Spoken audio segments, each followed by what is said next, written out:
I've moved further away from starting with the music and getting there, as opposed to starting with the kids and getting them to help find and see, how do you relate to this? How does English dances speak to you? How can you say something about yourself through Malcolm Arnold's notes? And how do you do that? So music is still important. I would be lying if I weren't, but it is very much, I am teaching kids about music now.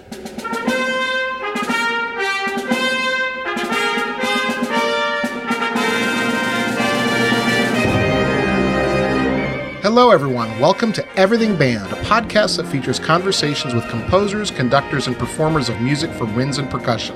My name is Mark Connor. I'm a composer and educator, and each week I have the good fortune to speak with and share the stories and wisdom of musicians and leaders in the band community. Are you planning to travel with your group sometime soon? If so, please consider my sponsor, Kaleidoscope Adventures, a full-service tour company specializing in student group travel. With a former educator as its CEO, Kaleidoscope Adventures is dedicated to changing student lives through travel, and they offer high-quality service and an attention to detail that comes from more than 25 years of student travel experience. Trust Kaleidoscope's outstanding staff to focus on your group's one-of-a-kind adventure so that you can focus on everything else. The Everything Band podcast is a proud member of the Music Teachers Development Podcast Network. The Muted Network provides support in the form of audio-on-demand programming designed by and for music educators. You can find more information about our network at mutedpodcasts.com. Before we begin, I'd like to thank all of you for listening. I appreciate your time and hope that you are finding value from these interviews. I rely on word of mouth and social media to bring the show to new listeners. If you think you knew one or two people who might find these interviews useful, please let them know about it. You can also help by following me and sharing posts on Facebook, Instagram, Twitter, and YouTube. Remember, help your students live up to the best that is in them through music. And now on to my next guest, Bobby Lambert. Hi, Bobby. Hi, Mark. How are you? I'm doing great. Thanks for joining me today. I appreciate being here. I've heard a lot about you, and after having a brief conversation, I understand we share a lot more things than I thought. Yes, absolutely. Whenever you find someone else who knows where Cullowhee is, much less has been there, that's pretty amazing. So, Bobby, can you tell the listeners who you are and what you're about? Sure. My name is Bobby Lambert. I am one of the directors at Wando High School in Mount Pleasant, South Carolina. I've been here now for 6 years. Mount Pleasant is sort of a bedroom community of Charleston, South Carolina, so down near the coast. Before here, I taught for 13 years at Marian Catholic High School, where I was Greg Bimm's assistant. Before that, I did my performance degree in saxophone at the University of Massachusetts in Amherst with Lynn Clark, and I studied conducting with Malcolm Rowell. And before that, I did my undergraduate at Western Carolina University, where I was drum major in the band there for 3 years and had a great time. So now I live here with my wife, Alicia. She is a choir director at one of our middle schools, and we have a 10 and a 7-year-old. We have two daughters. Bobby, so you told me that your history, you've had some exceptional experiences here in your career. You know, I actually spent a year as a visiting assistant professor at Western Carolina University.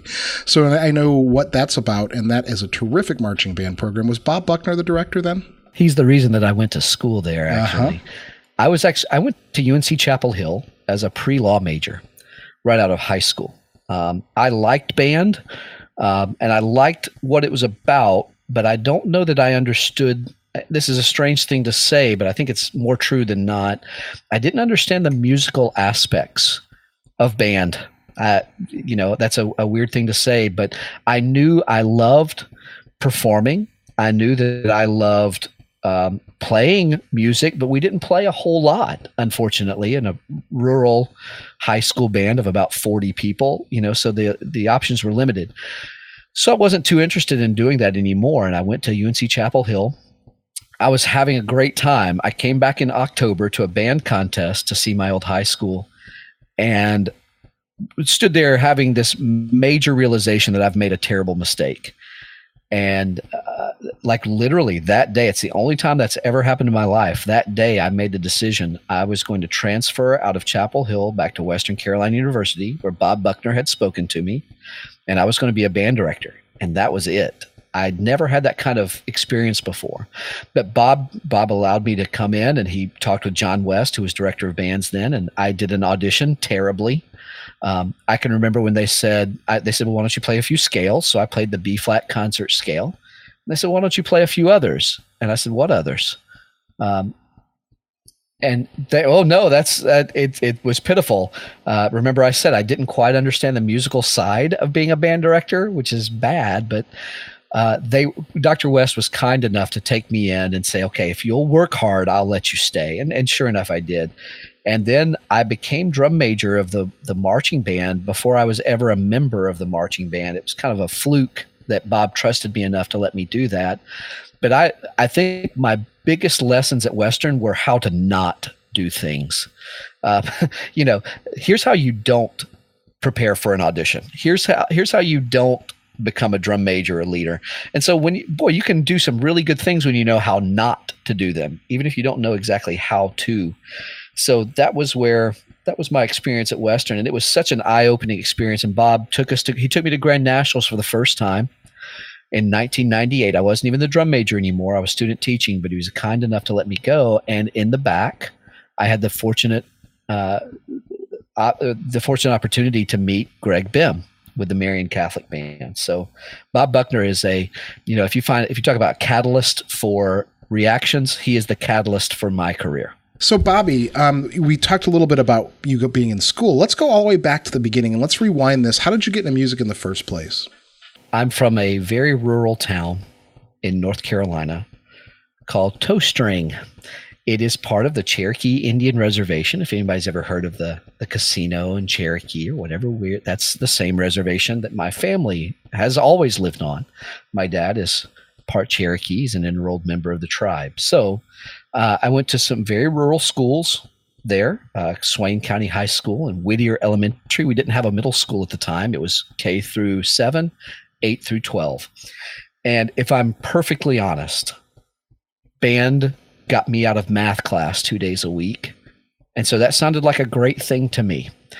I'll tell you, the real answer, though, was our band director brought in high school students who played, and Jim Leatherwood, who is a band director in Brevard right now, came in and played saxophone, and I thought that was cool. I thought that the way he sounded was cool, and the way he was cool, and I wanted to do that.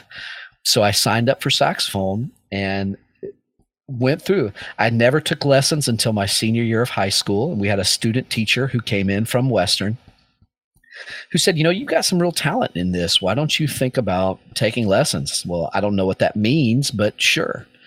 And so I started taking lessons. And one of the things that she helped me with is she actually ended up going back to Western and getting her master's degree when I became an undergrad. And I'll never forget, when I was 20 years old, she took me and several of our friends to hear the North Carolina Symphony. And if I'm not mistaken, that's the first time I ever heard stringed instruments before. It was a thing where I grew up, there weren't even really radio stations. We had an AM station in Bryson City at the time, and there was a classic rock station that at the top of the mountain you could hear from Knoxville, but really anywhere else you just couldn't do that. So I was pretty musically deprived as I was growing up, except for church. And my dad played guitar. We always had a piano player in our church, and I loved hearing them sing and singing with them and hearing the things that we could do. And whenever a really good group would come in to sing, I absolutely loved it. It was my favorite time as I'm looking back. So even though I didn't necessarily have formal experience with music growing up, I had a lot of, I don't even know what you would call that, a lot of offhanded, a lot of non-traditional or very traditional musical background growing up. Music was always a part of our family. When it came to church, it was never anything past that. So I got to marry those two things pretty well later on. Yeah, I mean, knowing that part of the country and what's up there, that's a very small area. You grew up in a very small town. How long was the drive to high school?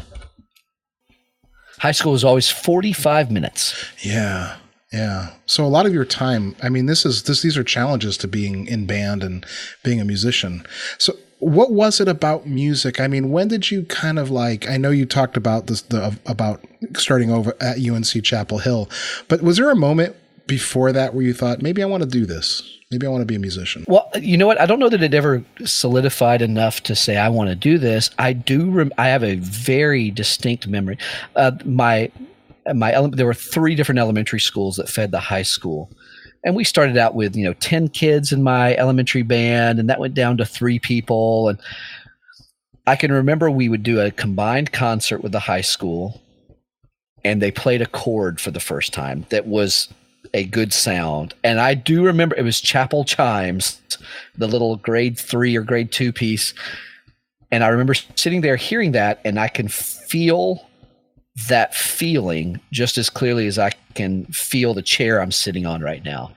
That idea of that thing just being wrapped around me was exhilarating. Like, I didn't know it at the time. It was just like, oh, wow, that's cool. I like that. I didn't quite know that those don't come around all the time, and they're pretty rare. So when you find them, you kind of have to hold on to them. And I still feel that in band class today when I teach. So that was a kind of defining moment. There was also a couple of times in high school marching band where we were not great, but we weren't bad. And for what we had, I think we performed quite well. We only had a few saxophones. If we had 5 trumpets, we were really excited. If we had a tuba player, that was just terrific. So when we actually did have bands that had all those pieces, I can remember feeling like okay, this is a real it's real now. The music is real. We can do real music. It was my junior year, and my high school band director was contemplating not going to concert festival. And all of the juniors and seniors got together and said, look, we'll do whatever you want, but we really want to go to concert festival. And I probably was a bit of a ringleader of that because I felt like we needed to do more than just marching band. I don't know why, but I really felt that then, that we need to go and play at this. We need this experience. So there were probably several of those steps along the road that made me know that music was my plan. But my band director was troubled in a lot of ways. And so he's not exactly one of my mentors, but he did teach me that if you work hard enough, you can go anywhere you want to go.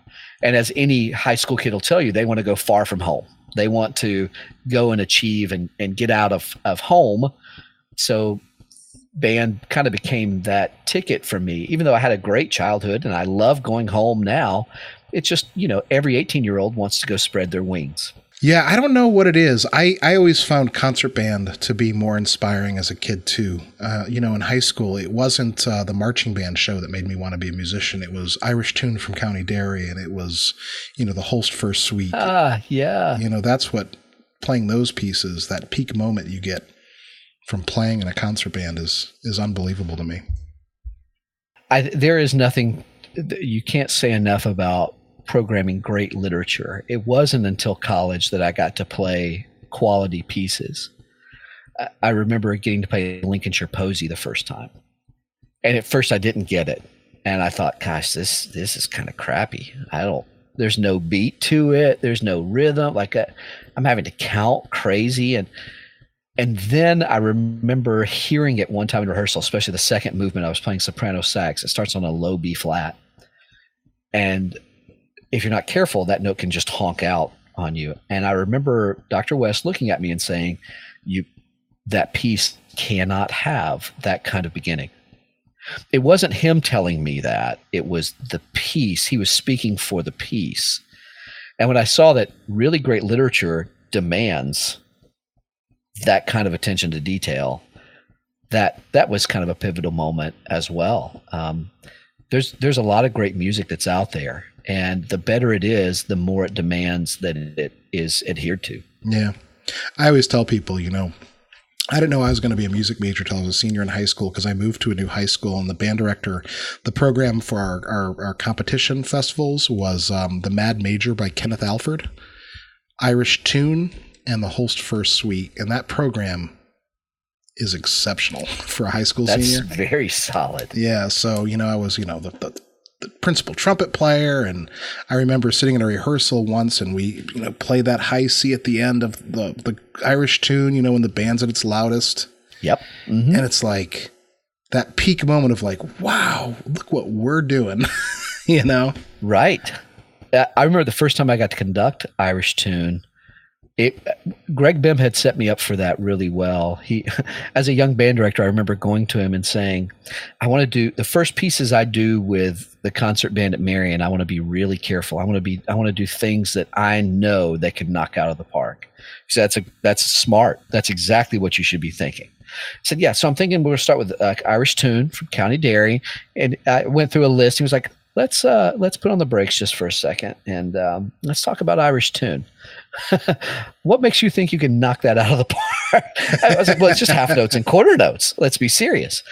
I just, you don't know what you don't know. And so I never did it at Marian. And when I got to Wando and I was in front of the top band that could handle that, I remember the first time I did it, I wanted to be really careful, wanted to do it just right.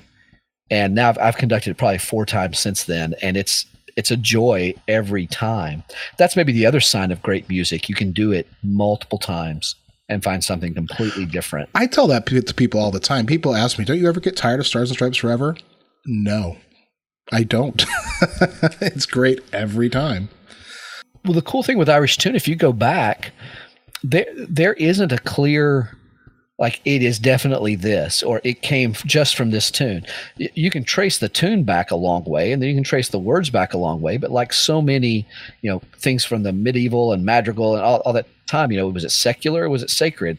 And it flip-flopped back and forth. So the last time I did Irish tune, I said, I don't want this to be a death sound. I don't want this to be a death song. We all relate it to, those words. But it actually, if you trace it back, there's one version of it that this is a love song. And I want to try and do that. The kids are like, well, no, it's this. No, it's not. You are. You have to make it this. And we had a really cool come to terms with that we are just as important in the music making as the notes on the page. And just had a great time making that piece go. I showed them I was showing them several different versions of this, and I could tell they were getting a little bored. So I pulled up the Muppet version of Irish tune, where Animal, the Swedish Chef, and Beaker are singing Irish tune. And it's what I wanted them to understand is like music can be a lot of different things. If we say it's only this or can only do that, we really limit what music can do. So Bobby, we talked about Western and we talked about your college experience a little bit. So I want to know, you mentioned that you met Greg Bimm when you were in your final days there at Western, but what was it like to move to Chicago and go to Marian Catholic, a school that has, a legendary place in the band history? Before I went from Western there, I met Greg briefly, and I didn't even quite understand what that all was until a year later when I didn't know what BOA was at the time.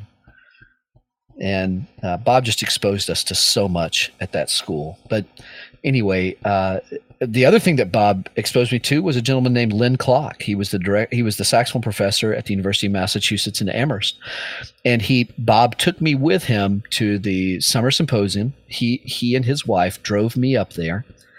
And he said, I want you to take a lesson with Lynn Klock. He's a dear friend. And if you're at all interested in doing any post-studies, you should check it out. So I remember going in, and I had been first chair at Western for 3 years, and I was going to show this guy how good I was, and there it was. He started asking me all these crazy scales and sight read this and play this solo.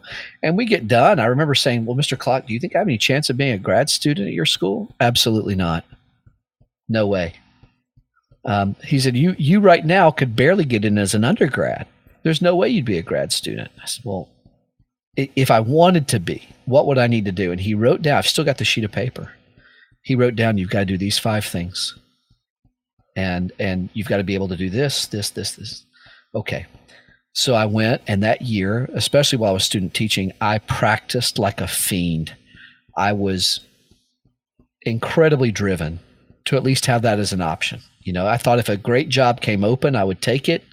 But if it didn't, and since I was off a semester from the transfer, I was going to be graduating in December. So the only job that I was going to probably find was a part-time or a sub or something like that. So I didn't really want to do that. Then the next summer, my senior year, I still had one more semester to go. I went and did a lesson with Mr. Clock again, and he said, okay, you're on the right track. You still need to make sure you can do this and this of the 5. You've got these 2 that you need to finish. But if you come and audition for me in I think it was October, you've got a much better shot than you had a year ago. So I pointed myself to that like crazy. Went and studied with him for 2 years, and it was eye-opening. I mean, I got to conduct with Malcolm Morale. I did the Stravinsky octet, the serenade in E flat, the serenade in C minor. I mean, just beautiful pieces of music and large ensemble works too. But my love of chamber music started there at UMass. And we'll talk about that a little bit later, I think, in the band stuff. But anyway, when I got done, I started looking for jobs, and I got 3 interviews back in Western North Carolina and got turned down for all of them. I think I was a little overqualified. They didn't want to pay someone with a master's degree, and I was feeling pretty hurt by this. And my now wife and I were getting married on Saturday, and I found out that if I would drive up to Chicago Heights on Tuesday, Greg Bimm would meet with me and we could do an interview. I was like, well, I just want to go see the place. I'm not going to get the job. If I didn't get some of the places I had already applied to, there's no way I'm getting Marian Catholic. But Bob Buckner, once again, he was driving up for the summer symposium again. And so I drove up with he and his wife on Saturday. They let me take their car on up to Chicago Heights on Tuesday. And I did a 3-hour interview with Greg and Sister Mary Paul McCaughey, the principal of the school at the time. And I left. I remember calling my soon-to-be wife and saying, it's so cool here. Like, it's just band heaven right there. And Greg knows everything. Like, he just knows everything. You go in and there are recordings all over the place. There's music everywhere. It's incredible. So I remember taking a picture of myself outside the band room just so I could at least document I had at one time been to Marian Catholic.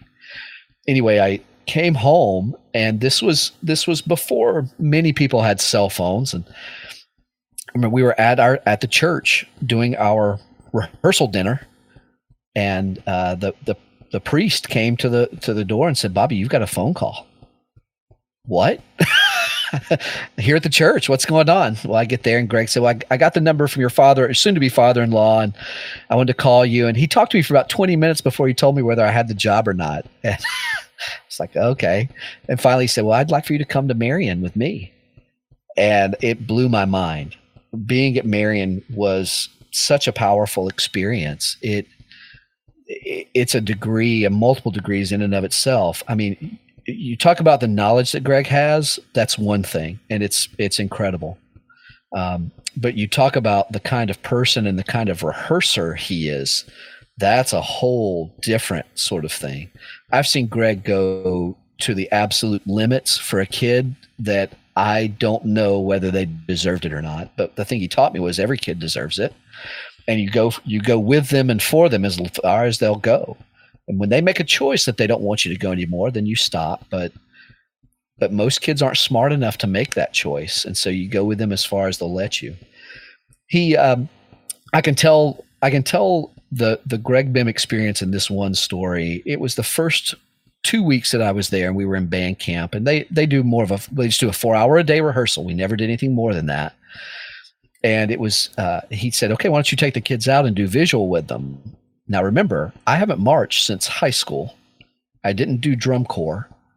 I'd been a drum major for the last 3 years, and this band had just won the national championship. So I was like, oh, crap. I have no idea what we're doing. Luckily, the kids were so well trained. They had a lot of exercises. They had a lot of things that they were doing. And so I just kind of monitored and learned. And he would come out at the end of that block, and we'd sort of show him what we could do, which was not much. And he was like, great, that sounds good. Let's go inside and we'll do music from here on. And I thought, I'm going to get fired.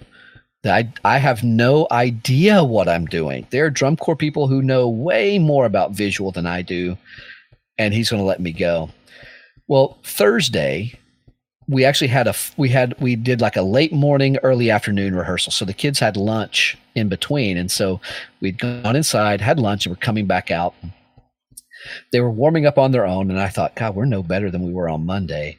Greg came out quickly. I mean, it's a little bit of a drive to our practice field. So he came out, he said, Mr. Lambert, I need to talk to the kids right now.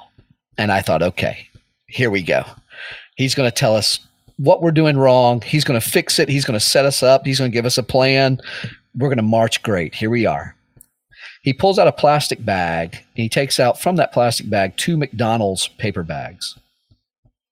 And he starts to tell all the kids about a maintenance person that we had at Marian many years ago who had been a veteran. He was a grandfather, a father, just a great man.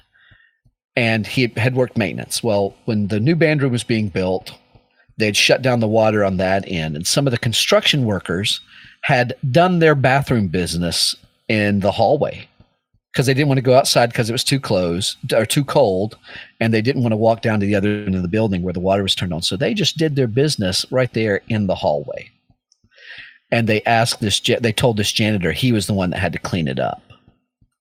And Greg talked about how disrespectful and how incredibly awful it was to make anybody clean up someone else's mess like that, just in general.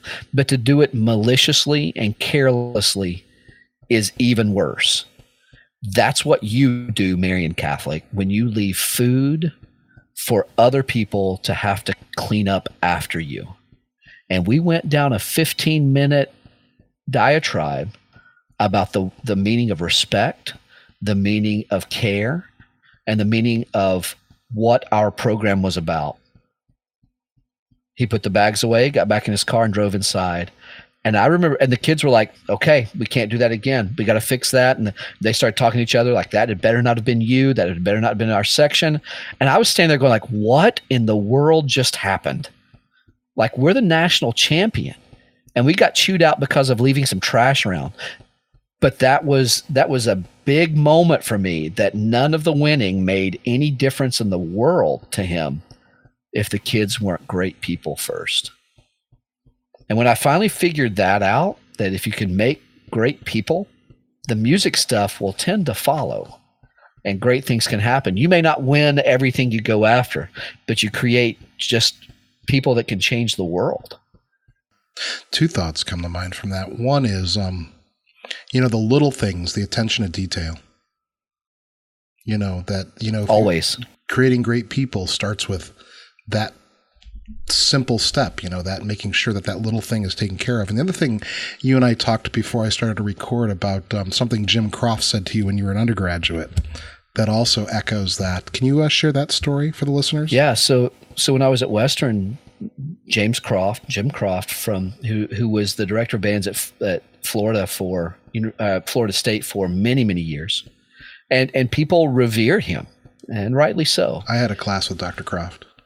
Yeah, well, people, what's interesting is it's sort of like I was in one of Fennell bands. I was in one of these bands. People will say that about Mr. Croft, Dr. Croft, and he came to Western and he said, I'm going to put it to you very simply. You have to decide, are you teaching children music or are you teaching music to children? If you make that decision, a lot of other things will become very clear to you. And I remember I was a stubborn college kid who knew everything, like all college kids do. And I said, I'm teaching music. I love music. And the more I taught, the more I found that wasn't enough. You have to care about the people that are in front of you, and not just them. It turns into their families, and it goes for sometimes generations, but it really goes for their siblings and everything. You have to come to care for their families, or else the music making process doesn't go in the same way. It can't be as meaningful without that relationship and trust. And so, Greg, there are people who We celebrated his 40 years at Marian about 3 years ago. And there were people who were there from the early 80s. There were people from all parts of the country. There were people who say Greg Bimm is the reason I am successful. And, we all talk about his 7 national championships or those kinds of things. They've been the Illinois State 4A champion since 1980. I mean, that in itself is pretty incredible. Greg would not hold any of those things up. If you ever go in the band room there, it's not that he doesn't think about the trophies or that he disrespects them. It's just those aren't his trophies. His trophies are kids who are out being advocates for music, who are being great band directors, who are being great instrumentalists. I mean, we have kids in the Marine Band. We have kids all over the place. Those are Greg Bimm's trophies. So when people start talking about, well, maybe Marian isn't as successful. Oh, they're more successful than they've ever been. They're creating incredible musicians and people every year. I strive to be Marian Catholic. Yeah. It's an exceptional program and an exceptional city for band. There's so many wonderful teachers up there. Well, one of the things that is so cool is that when you go into Marian, and luckily I got to go back a few weeks ago, got to go up the Saturday before Grand Nationals and just see them and watch their rehearsal and just get to return and see everybody. When Greg Bimm walks out of the office, he is about 40 feet. His office is 40 feet from the center of the band room. As soon as he comes out his door, you hear this sound, shh, and it falls dead silent. And he gets up and he talks to them in a pretty calm voice. This is what we're going to do today. This is how this goes. This is what we make of it. And here you go. Boom, kids out the door. It is I can remember when we first went to our first contest, I was expecting a big rah, here we go speech from Greg. He didn't even speak. We have the officers come up and we do a little bit of prayer. And one of the officers talks to the kids about what we're doing and what this is about and how we go forward. They yell Queen of Victory. Everyone yells pray for us. And we're off to the races. And I asked him about it one time, like, why don't you speak to them? He was like, it's too late. If we've done our jobs, we've gotten them ready for this performance. If we haven't, saying something right then isn't going to change anything. And I've often thought about that. He's so dead on. He wasn't teaching kids for one performance. He was teaching kids for the grand performance of all life. And if they can do that, well, there you go. And no one comment is going to change that on the day of. So, Bobby, let's talk about your move to Wando. What was that like? How did you end up in Wando? And what's your program look like now? Leaving Greg, leaving his wife Connie, and all of our friends up there was tough. My family is from North Carolina, as I said. My wife's family is from Georgia. And coming to South Carolina had a good draw to it. We knew that we could be closer to them. My dad has Alzheimer's, and my mom has some heart problems, and my wife's family has some health issues as well. So being closer to them was a pretty strong call. And Scott Rush was the director of bands at Wando. If you haven't seen his Successful Habits series, both the workbooks and then the actual just director's books, I remember reading them and thought, man, this is like the total package. He has really dissected every part of what a band director does and has spoken to it and given some thoughts. I was fortunate enough to have him come watch me as I was teaching the BOA Summer Symposium a little bit. And he just said, I'm thinking about leaving. I'd love for you to come check it out. And I did. And they had great people. They had terrific middle school feeders. They had a great team already in place and who knew that Wando could keep on doing great things. Would I be interested? And sure, I was. It was tough because the culture of Mount Pleasant, South Carolina is very different from Chicago Heights, Illinois. So we had a little bit of time where I had to learn and where they had to learn. And some of the things that I struggled with Greg about, the students and staff had to struggle with. It was all about the kids and getting better. Now, luckily, Scott had already set them up really well for that. But I think I took it maybe a little bit to its next logical conclusion of we talked about Marian, personal responsibility and daily effort. You can't control your talent. You can't control the instrument that you play all the time. It is what your parents buy you, but you can control your effort. And so we've really maybe repositioned the program to think about that first. And that took a little while. And it took a little while for the kids to understand that hard work always pays off. And but once we kind of crossed that bridge, they found out that, number one, I wasn't an idiot, but number two, that I wasn't trying to stop anything, but rather just continue it.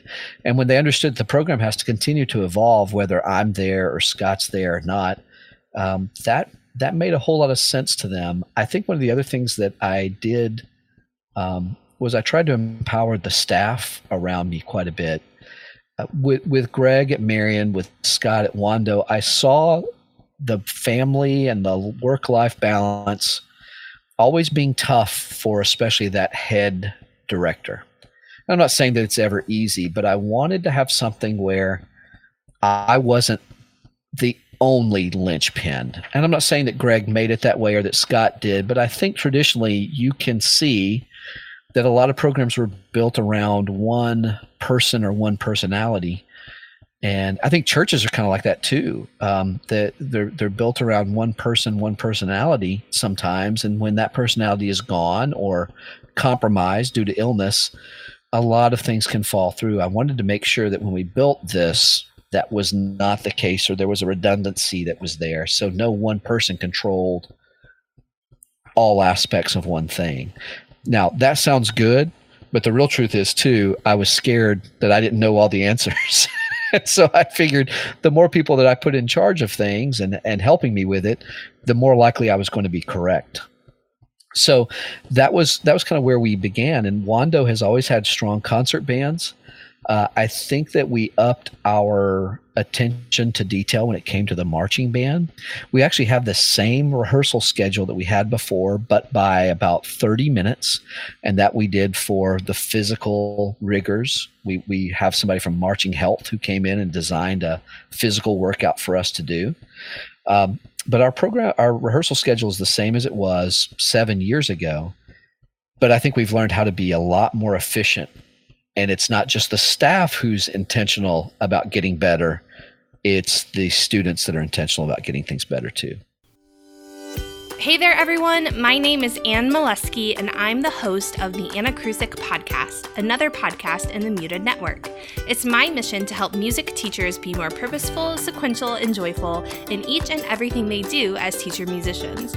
Join me every Thursday as I share tips, tricks, and meaningful conversations with other music teachers about how to make the general music classroom more intentional and impactful for both you and your students. So the other thing that we did was we wanted the student leadership aspect. I'm passionate about student leadership, and so is my colleague Lainey Radicke, as is Jeff Handel. All three of the directors there are adamant about student responsibility and student leadership. So we retooled a little bit about what the staff expectation and responsibility was and started shifting a little bit more student-driven on the things that they could. We felt like the students could run a sectional for 30 minutes. Why not? The Marian Catholic kids were doing an hour and a half. We felt like the students could take the responsibility of taking attendance, and if someone wasn't there, it was their job to find out where they were. When you start, peer pressure is real, but when you give students a positive way of influencing each other, man, the rewards are limitless. And we kind of have switched over to that. And that was a natural movement to chamber music inside. We started with just our top band, and we decided for our holiday concert, the last thing we wanted to do was to do another hour and a half long, 3-concert band, 3-tune concert. We felt like we had done that already. And at Western Carolina, we have the Prism concert there, which is from Florida State. And the idea of the chamber groups that are around the room, and sometimes there's applause, sometimes there's no applause. But I just remember having so much fun putting that together. And I mentioned it to the kids, and I talked with the directors about it. And we decided, okay, we'll give it a shot. And we set it up that first year, and we had 13 chamber groups, all from the top band, if I'm not mistaken. And it went over beautifully. The parents were thrilled. The directors were thrilled. We all loved it. We said, okay, well, we did it with the top band. Let's open it up to the second band. We did the next year, and we had a few more of those ensembles. We went to like 20 chamber groups. That was 4 years ago. This past year, we had 42 chamber groups that played, and including from our third concert band. So much so that we have to start at 6:30 and have 30 minutes out in the lobby of chamber groups. Then we do the concert, and then we have another 15 minutes out in the lobby where a jazz band and other chamber groups play. The kids absolutely love it, and the parents do too. So we thought, well, okay, let's not just do this for this one concert. Let's make this part of the project and part of what they do. So we spend a lot of time doing solo work, then chamber work, and then ensemble work. And then we go backwards. After ensemble, we go back to chamber, and then we end up in solo work at the end of the year. So we have each semester, they have to do a solo recording or performance. They have to do a chamber recording or performance. And then the ensemble work we do together, whether that's concert festival or something to that end. And we built our entire curriculum to revolve around that, to be first teacher driven and then student driven. And man, it's made a ton of difference in what we do. Can you put into words the value of that chamber program to your large ensembles? We would not be doing the Midwest Band and Orchestra Clinic or our second band. Maybe this is the right way to answer this. I think when people look around the country, they see a lot of programs, not a lot, but they see a number of programs with a top ensemble who can play at Midwest. And that's awesome. Now, I think you're starting to see a trend, and I hope that we're still on the front edge of this, where it's the second and the third band that we're also trying to value in this as well. Our second band played the South Carolina State Convention 5 years ago, where Lainey Radicke conducted the entire concert. I think I conducted one piece on it, and I think maybe she had another guest conductor, but she programmed and planned the whole thing, and it was terrific. And people were amazed at that was the quote second band. Well, we don't talk about it being our second band. We have our premier ensembles at Wando, and that happens to be one of them. Jeff Handel programmed a percussion ensemble concert in the same. They actually shared that concert together, and it was awesome. Then a couple of years later, he took the jazz band up there, and they played the state convention. I think with us, we kind of, with the kids, if we're going to do it, we want to do it to the highest degree that's possible.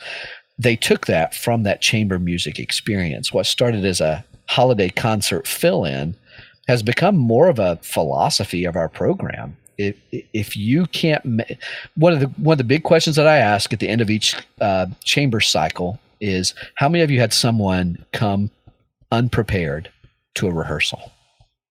And so many hands go up. Tell me about that. Oh, it was awful. It went so slow. It was so boring. I just can't. And I'm just standing there with a grin the whole time going, that's exactly right. I couldn't be more correct in my assessment of what it's like to have someone come ill-prepared to a rehearsal, or to come and not want to move forward. There being a distraction. Boy, it's really tough when one person comes to an ensemble, I mean a chamber group, and it's just distracted. And the kids are like, okay, we get it. We got it. But I'm wanting to but then I also say, how many of you had fun in a rehearsal? Hands go up like crazy. Yeah. See, it's not about shutting your mouth and shutting down. It's about opening your ears and engaging in this process that we're doing. That's been the major win for us, is they've now understood that our program is not 95% adult driven, 5% student involved. It is very much 50-50. We give the direction, sure enough, but we really try to gauge their reactions to things and see, okay, how is this working for you? What does this do? Okay, that didn't work. Let's go back and redo that. That's the chamber idea. Permeates everything we do, from marching band to jazz band to concert band to solo work. We've never really talked about just how successful the Wando bands have been under your direction. And I don't know if all my listeners realize that you're going to be at Midwest at Wednesday at 8:30 a.m. You're performing with your Actually, we're Thursday. Oh, we're Thursday at 8:30. Please don't go at 8:30. Well, actually, I think that the School of the Arts string program is going to be playing Wednesday at 10 o'clock, if I'm not mistaken. We are Thursday, the 19th at 8:30 a.m. in 375E. Was that a big enough plug? That was a good plug. Yes, good, absolutely. Excellent. You know, one of the things you and I talked a little bit about this is I don't have a ton of experience as a high school marching band director. I taught at a boys Catholic school when I was a high school band director. We didn't have a marching band. We had a pep band for the football games. Sure. What advice would you have? Now, you've been around two really, really successful marching programs. What advice would you have for the young teacher who may not have that sort of experience? Maybe they didn't march DCI. Maybe they were in a smaller high school. What can they do as a young band director to get better? Well, I would actually tell you the DCI people, the folks who have had experience with DCI, need to be the most careful. And here's what I mean by that. High school marching band is very far from the drum corps experience. Drum corps has a lot of people who have paid a lot of money to come and do this. They are invested. High school marching band does not. This is really the opportunity to get a student engaged and involved with music and with your program. And so you can't treat it like you are doing them a favor by having them there. They are doing you and the program a favor by being there. Now, you have to have your standards musically, but I think that the strictness or there are a couple of corps that have this exacting detail for how we set up our shoes every day and how we do this. And I think that can work in certain communities. It could not in mine. If you wanted me to run the program into the ground, that's what I would do. Make it so strict that the students can't breathe.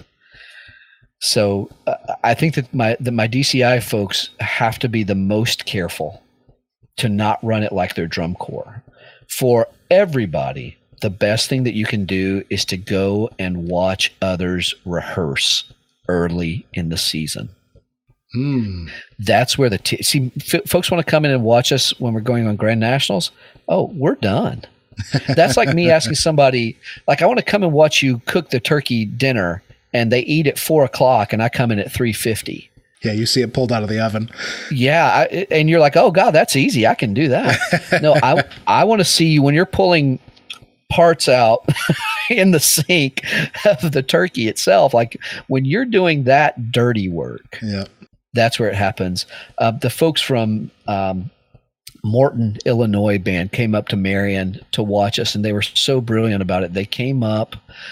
We used to do some summer rehearsals like in June and July, and that's where we were just learning how to stand up straight. That's when they came to watch us, and that was so smart.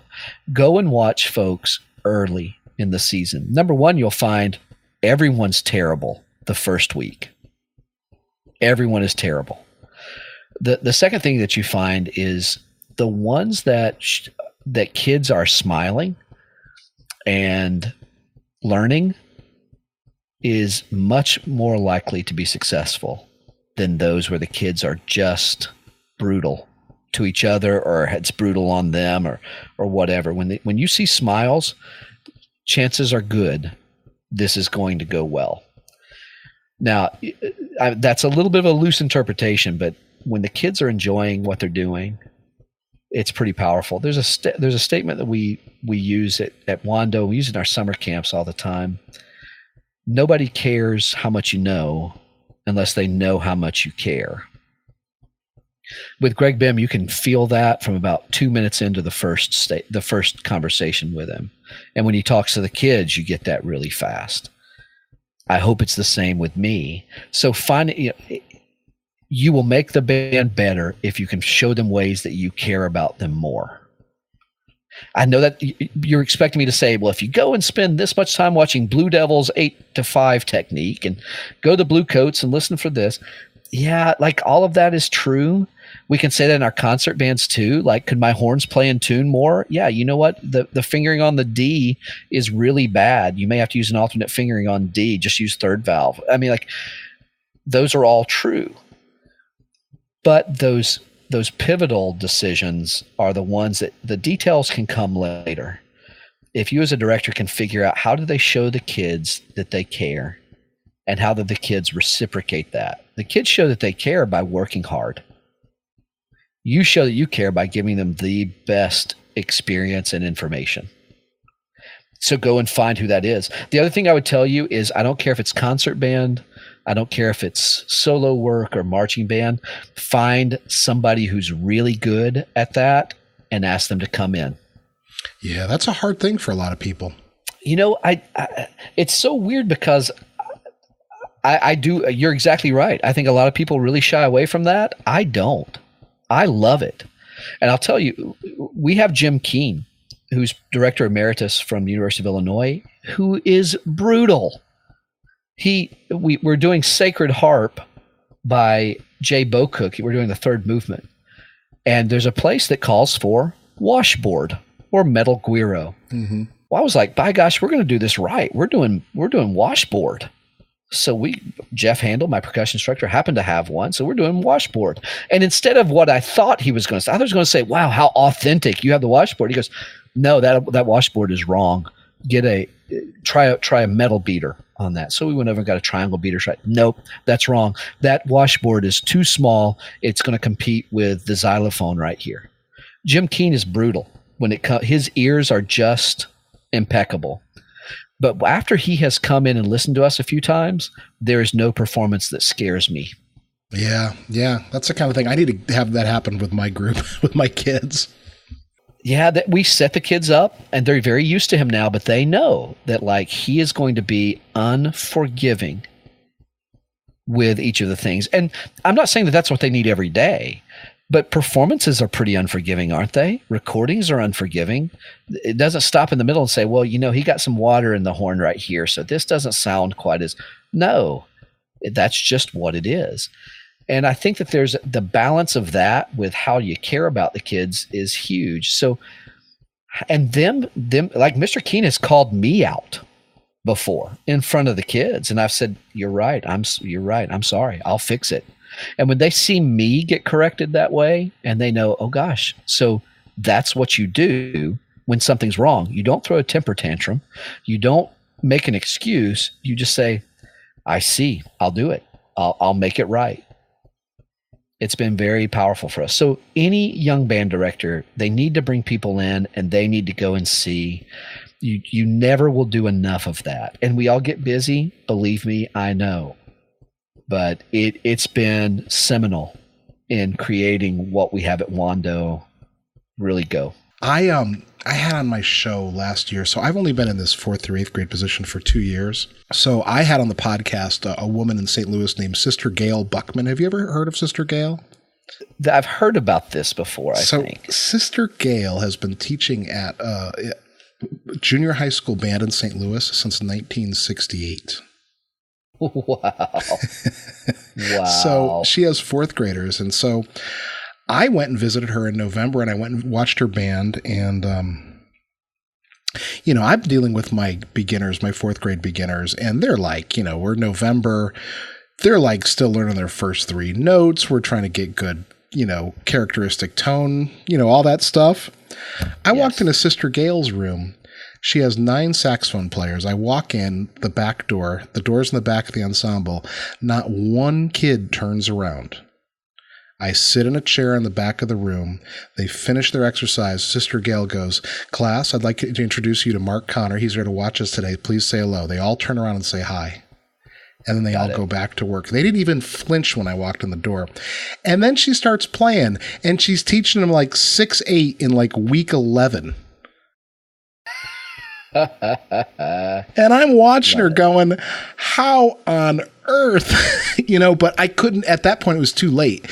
I need to go see Sister Gail on day 1, but then I'm teaching, so it's hard. But that's when the magic happens. That's immediately what I thought about was, man. I'm so amazed at how we want to make music education, one of your questions on here was, what do you think about competition?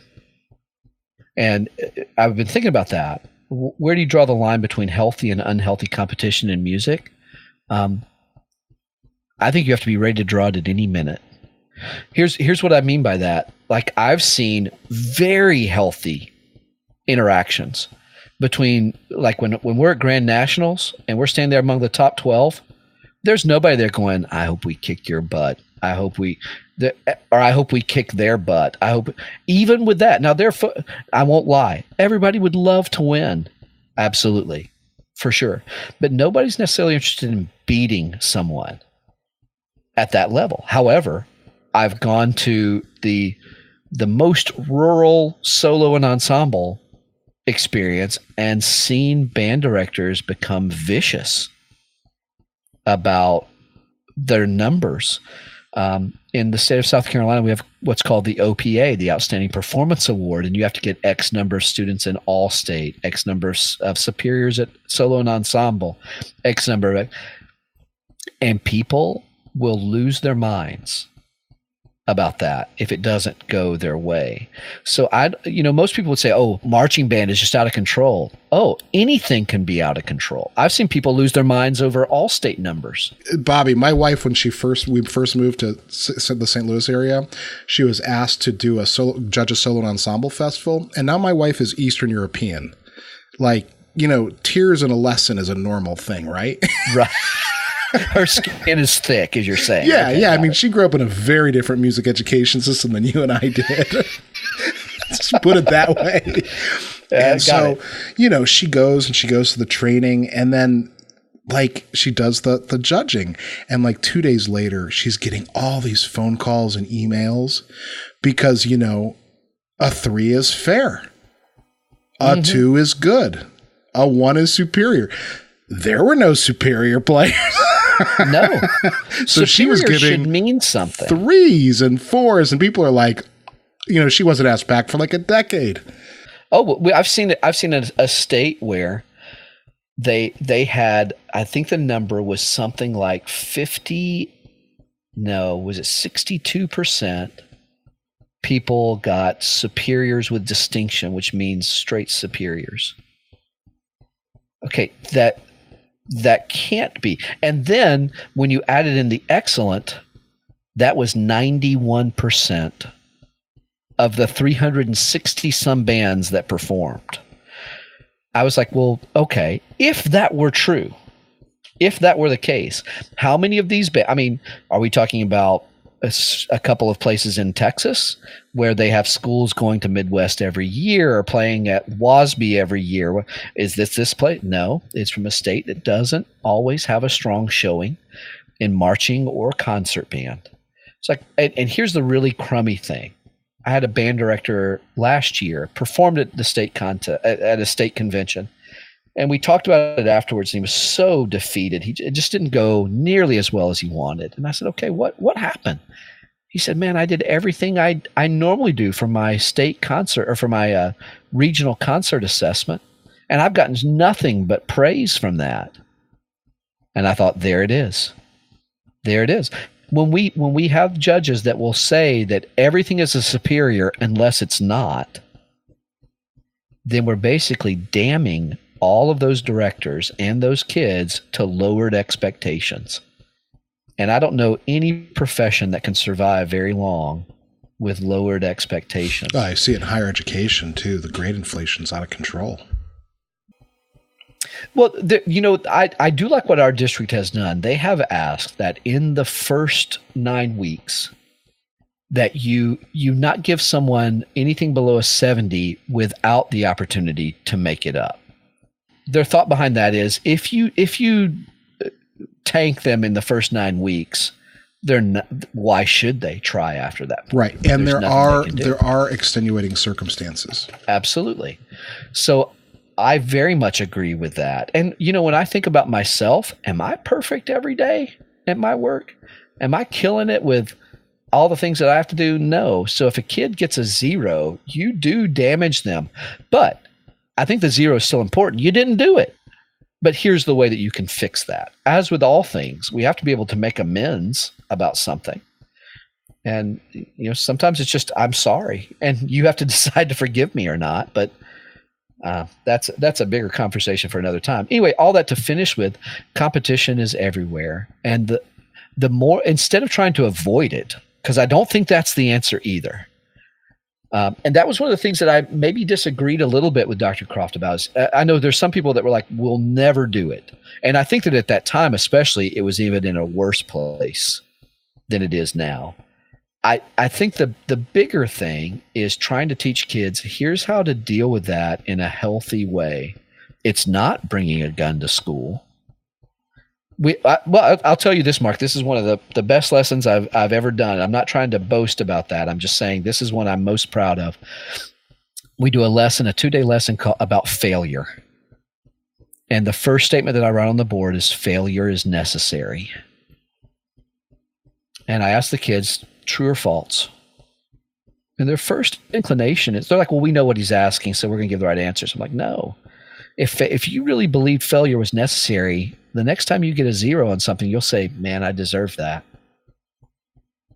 So instead of saying, I hate this teacher, I hate this person, I hate this, I hate that, there's only one person to hate right there. But failure is necessary to allow us to grow. It also means that we're doing at our capacity, or hopefully just a little above our capacity. So if you're killing it, if you're making all A's, you're in the wrong class. Instead of folks walking around gloating about, oh, well, I have a 5.9 GPA, you're in the wrong class. You're in the wrong class. I've made All-State every year. You should be doing the BOA Honor Band of America. That's the wrong thing. Then we go to failure is temporary. That's the hardest lesson for young people, maybe for anybody. Failure is temporary. That's why we have people who are cutting themselves. It's why we have people that are shooting up schools. They can't deal with rejection or defeat. Why is it that we see, you go to a little league game and dads are fist fighting in the stands? That's where I don't think that getting rid of competition is the answer. I'm going to invoke Sister Gail again. In her interview, Please. She said to me, I asked her about the one of my questions about the challenges facing music education, and she talked about how band is the one place where helicopter or lawnmower parents can't do it for their children. Their kids have to succeed or fail on their own. Right. I really take that back. I take that, to heart when I teach my fourth graders. The kid who's really struggling, I think you and I talked about it earlier, he's really struggling, but he's going to get it. And yes. He's got to learn that it's okay to struggle right now, because no one else is probably going to teach him that. Right. And I don't want to sound arrogant like I'm the only one who can, but I feel like band is a place where that happens. Well, it's a place where it's most tangible. I've seen parents do homework for kids. I've seen parents fudge things for kids and do all that. You can't fudge the saxophone for them. Nope. You can't fudge that audition for them. Right. You can't. It is just what it is. Mm-hmm. So, can't practice for them. That's for sure. Yeah. I think one of the things that I do, and when I have a kid who comes in and says, I just don't want to do band anymore, my heart's not in it, which makes me want to throw up right there in front of them. And I talk to them about how my heart isn't in being a band director. Many days when I just have to do paperwork or faculty meetings or whatever, my heart's not in it. But I do know that there's something in this that I receive joy from. But do you know why I receive joy from it? Not because it's just music. I've earned it. I have worked for something and it now pays me back, and I in turn pay back to others through it. Music is the easiest, best place to do that. And when I see a kid quit, I love it when they say, I'm doing it to improve my grades. Well, I've kept up with kids who have quit. In my 18 years, I've had 2 students stay steady. They didn't improve. They stayed steady. The rest have dropped. And when I beg parents, I implore them, when you let them do this, it is the first step to a slippery slope. And they learn that if I don't like something, I can just quit. Okay, let's look at our relationships and see how that works. Let's look at our employment, see how that works. Let's look at our faith, see how that works. It's just a thing where commitment is so important, and I don't think you can learn it anywhere besides band to the same degree. I mean, there are beautiful art forms, there are beautiful things, there are great classes and great teachers. I don't take anything away from anybody. But especially the complete band program, where you do have that physical, you do have the mental, you have the emotional. Boy, you're hard pressed to show me another art form that engages all three of those to that same degree. All right, Bobby, we've been talking for a while, and we haven't touched on a couple things that are part of what you do. And so you have a podcast. It's the lightning round. Yeah, no, we'll get there. We'll get there. But Bobby, we haven't talked about your podcast, That Band Life, that you do. You want to just talk about that briefly? Sure. That Band Life is a podcast for band directors who are kind of in the trenches, we like to say. Jeff Young is my partner at Dynamic Marching, and he wanted to do this about 2 years ago. And I thought, okay, we can do this. Jeff is amazing at organizing, at setting things up and creating and producing. And I think I can at least make him laugh. That's maybe my gift in the podcast. But we love talking with people and talking about this band thing. Whereas I think you're really getting to know people here in yours. We kind of will take it a little bit more on what is this particular topic. Like, for example, we've talked about band director burnout and work-life balance. We've taken the topic of how do you program for a year's worth of concert band? How do you plan your marching band? How do you create a staff, or how do you create a culture in your staff and the band? And we've really enjoyed that a ton. So after they get done listening to Everything Band, if you want to check out That Band Life, we'd certainly love to have you. Mm-hmm. I look at the band podcast world as having different niches. What I like about it, and we've tried to kind of keep within the 30-minute realm. I want teachers who are sitting at the lunch table and they have a little bit of time to unwind. We try to keep it lighthearted, and we try to meet people where they are. I think one of the biggest things is when you hear that Jeff is from Carmel and I'm from Wando, you think, okay, well, they don't understand what it's like to be in, Enterprise, Alabama, home of the boll weevil, where I've taught for a little while. They don't know what it's like to be in Polka, Illinois, home of the Dots. They don't know what it's like to be from Toe String. And what Jeff and I try to do is to show that, wherever you are, everybody has their struggles. Mm-hmm.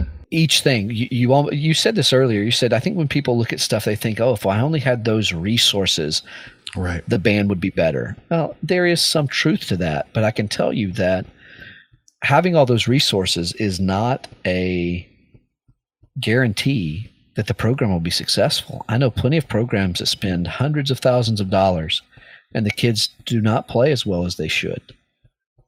It's about what are you responsible for, and how do you steward whatever those responsibilities are that you have.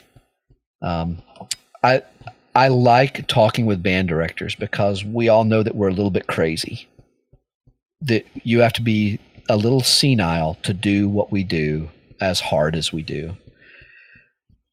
And I will often go back to some of the words that I remember Greg talking about. He said one time that becoming great often happens in small, uncomfortable increments, almost imperceptible.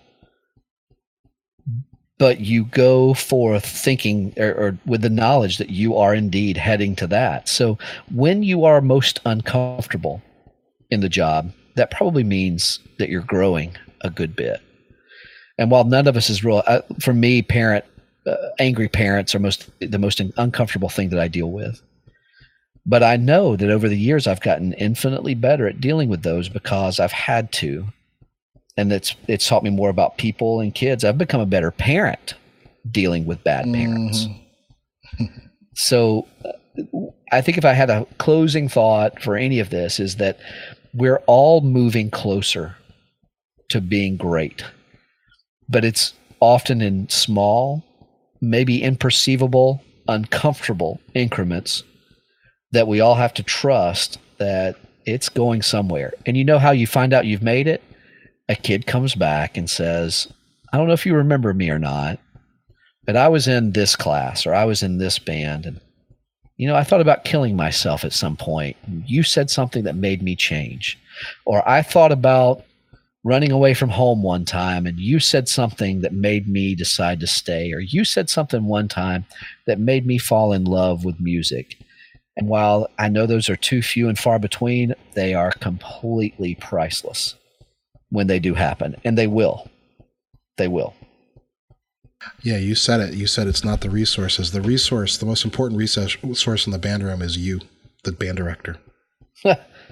Yeah. And maybe the thought of investing in yourself to do that. It's okay for you to say, send me to Midwest. Send me to Texas to go and watch a band for a week. Send me to wherever.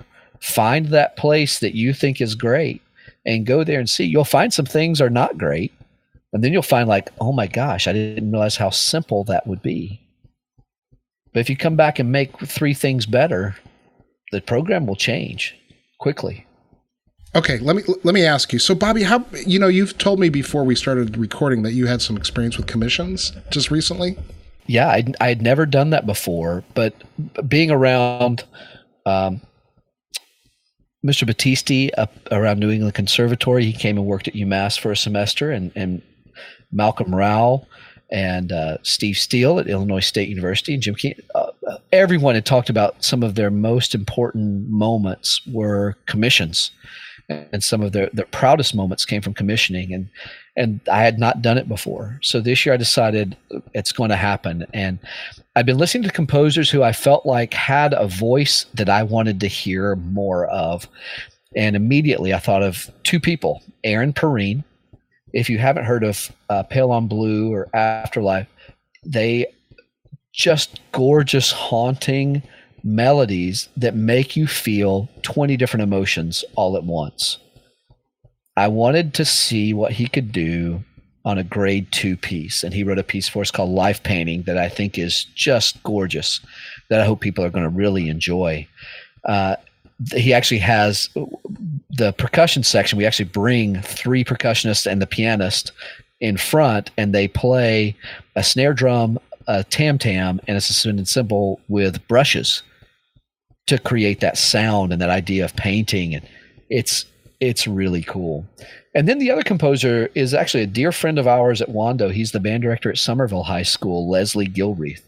I love it when band directors actually find time to do something else. It inspires me to like get out of the band room and do something else. Leslie's a fantastic composer. He commissioned a piece, several pieces. Only Light was one of his pieces that I heard last year that he had been commissioned to do. And I wanted a piece that talked about Charleston in particular, but also the South. And we've got some rough history. Nobody's denying that at all, especially with shootings and things that have happened down here lately. And I wanted people to see that that's not all that we are. This is an amazing community with a rich history and varied, just not at all what I thought it was when I didn't live here. And I wanted a piece that kind of brought in that eclectic nature. So he wrote a piece for us called From Whence They Came.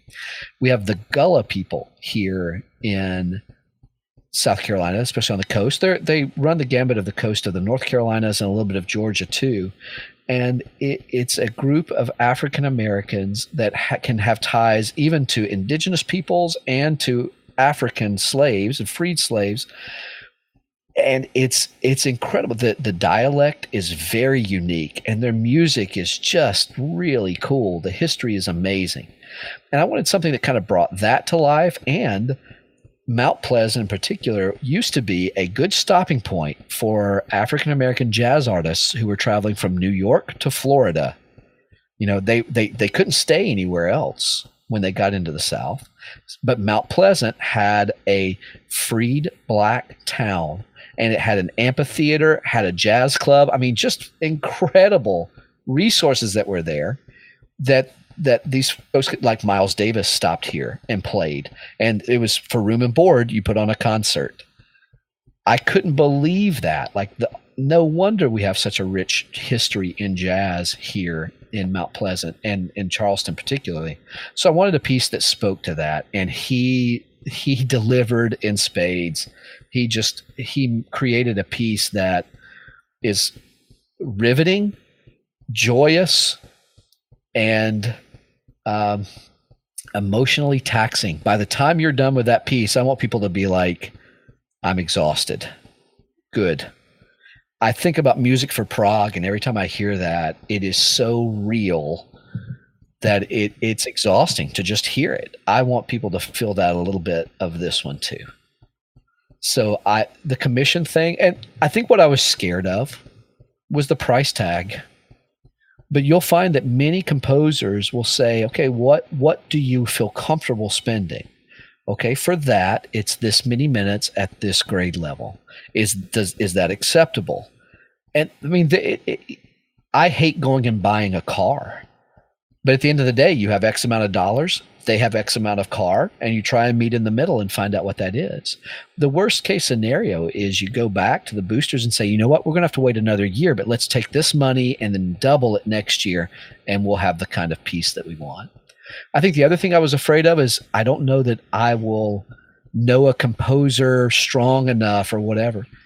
You don't need to worry about that. There'll be great pieces that are made, and there'll be not so great pieces that are made, and they'll come from all kinds of composers. Like our kids love that there are two pieces that are theirs at the end of this concert. And that's one of the most exciting things that we've done in preparation for Midwest.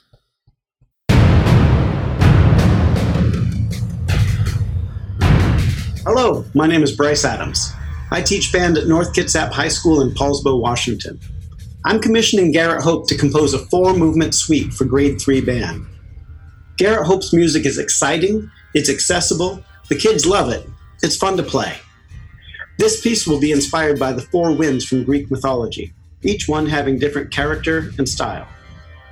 The music will be delivered on November 1st, 2020. The first movement, Boreas, is already written, published, and available. I invite you to join a consortium with me to help bring this music to life. The best benefit to joining this consortium is the amazing deal. The buy-in for this project is only $250. You will receive the music for all 4 movements, totaling about 16 minutes worth of music. I would invite everyone to join a consortium. Supporting new music by living composers is what keeps our art alive. Garrett and I will both be at Midwest this year if you'd like to talk about this opportunity. You can find us at the TPC Collective booth. To join this consortium, go to garretthope.com/wins. That's wins with an S.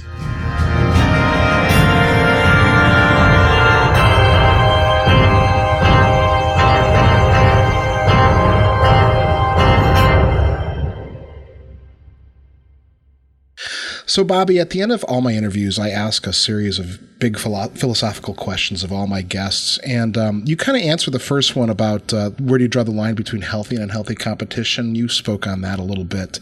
I don't know, did you want to add anything to that conversation? No, I feel good about those answers. Okay. So how about this one? And this is one that over the years I've come to understand that, you know, maybe this is more personal than I thought and that everyone's answer isn't the same. But how have you found a work-life balance in your career, if you have? Haven't. I'm sure of it. Patient wife. The thing that we do that I think is better as an attempt at that, we want our kids and families to always be welcome at rehearsals and concerts.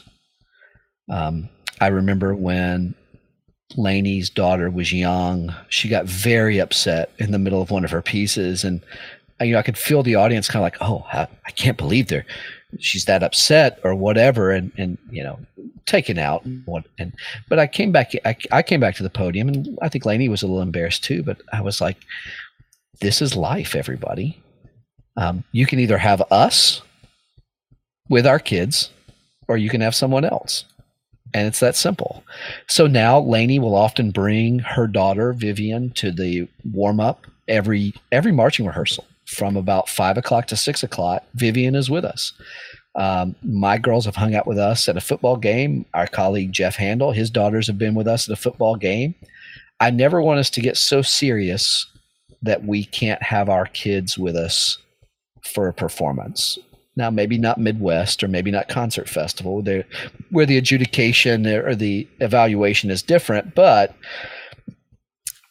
I'll give you a good example. Every holiday, we play "'Twas the Night Before Christmas" with our third concert band. The narrator is always one of our kids, and all the other kids come up on stage with that narrator, and hilarity ensues. If somebody doesn't fall off the stage, we're actually a little disappointed in that. We want them to play around. We want them to be silly on stage. We want them to know what mom and dad does with all those other kids, because that's a question that's asked. What do you do with all the other kids? So, Bobby, this is a big question, and we've touched on a lot of these topics already. You've said a lot towards this, but again, do you have any specific thoughts about the big challenges that are facing music education and how we can best meet them? I think I would love to invite college music ed teachers to come to the high school classroom, not to evaluate, but to observe and learn. At the same time, I would then invite high school band directors to go to the middle school classroom, not to evaluate, but to observe and learn, and the middle school to the elementary school. And because I think that we need to stop teaching band the way that we did in the 90s. It's radically different now. And you said it earlier about the kids have so many other things that they're facing. I think that if you don't understand that fun has to be part of the equation, my middle school director, Jeff Scott, taught me that very clearly. If fun isn't part of the equation, you're not going to keep kids for long. I don't care how good a band director or how good a programmer you are. If fun isn't there, it's not going to work. So I think that getting to know that cycle a little bit better would be huge. The other thing that I would do is to encourage band directors to involve parents. That's almost like crossing the streams in Ghostbusters. Like we never want to get the parents involved. We don't want them to get too close to our program. We don't want them to have too much pull. At the end of the day, that is who we work for. In the public school system, they pay taxes, and they ultimately, and that was a hard lesson for me to hear. I had a parent tell me that, and I was like, no, how dare you? No, that's the truth. But what I've found is that the parents, they don't always have the right answers, but they always have insight. And when you learn how to weigh those things out, you can get a really good pulse of the program. And that would be my last piece of advice. Don't do much without really knowing what it's going to do to the program. And talk to kids, talk to families. There should never be any surprise that comes out if you're wanting to do something with the program. They should well know. Like we often will say, hey, we're thinking about possibly doing this. What do you guys think about that? What are the good things? What are the bad things? The kids completely respect and appreciate that we do that. And it pays huge dividends. So I think my takeaway is build better community. I think sometimes we feel like the college directors are against the high school or vice versa, and the middle school is against the high school. We're all on the same team. We want kids to do music for as long as they will, as well as they will. So building those communities, I think is huge. All right, Bobby, this is one of my favorite questions. If I could give you a time machine and set it to the day of your high school graduation, what advice would you give yourself?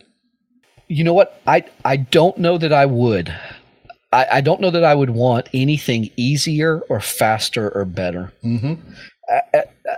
As I think about it, as I told you when I was at Western, I learned more about how not to do. For example, when Bob Buckner said, call the band to attention, and I turned around on the podium and said, how do you all do that here? I learned very quickly that I needed to be proactive and never be caught not knowing what to do.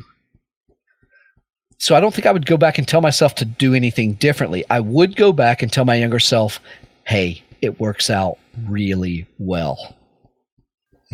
Don't worry. Don't fret.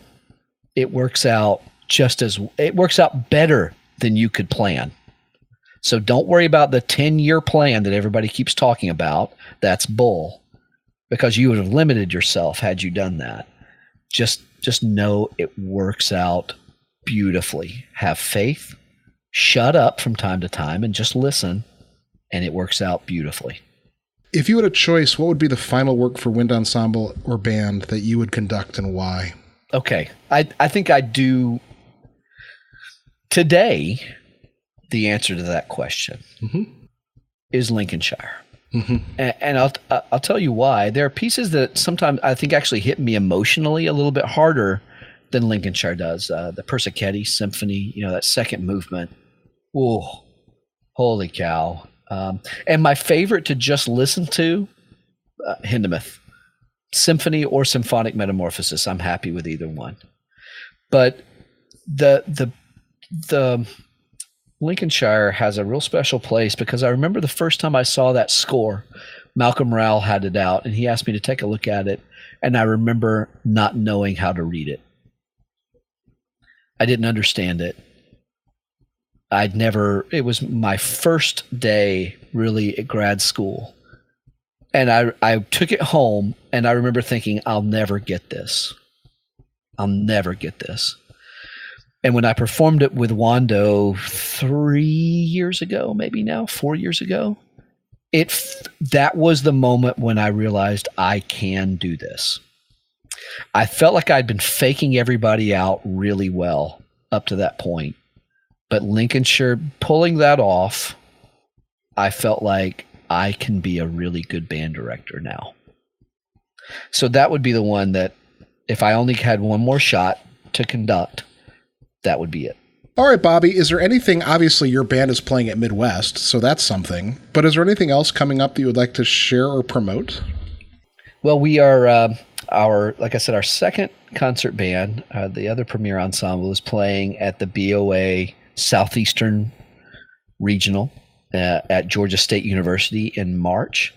So it's exciting putting that program together right now. We're having a good time with that. And our third concert band is going to be playing at the Charleston Music Festival, which is a private concert festival that's held at the School of the Arts.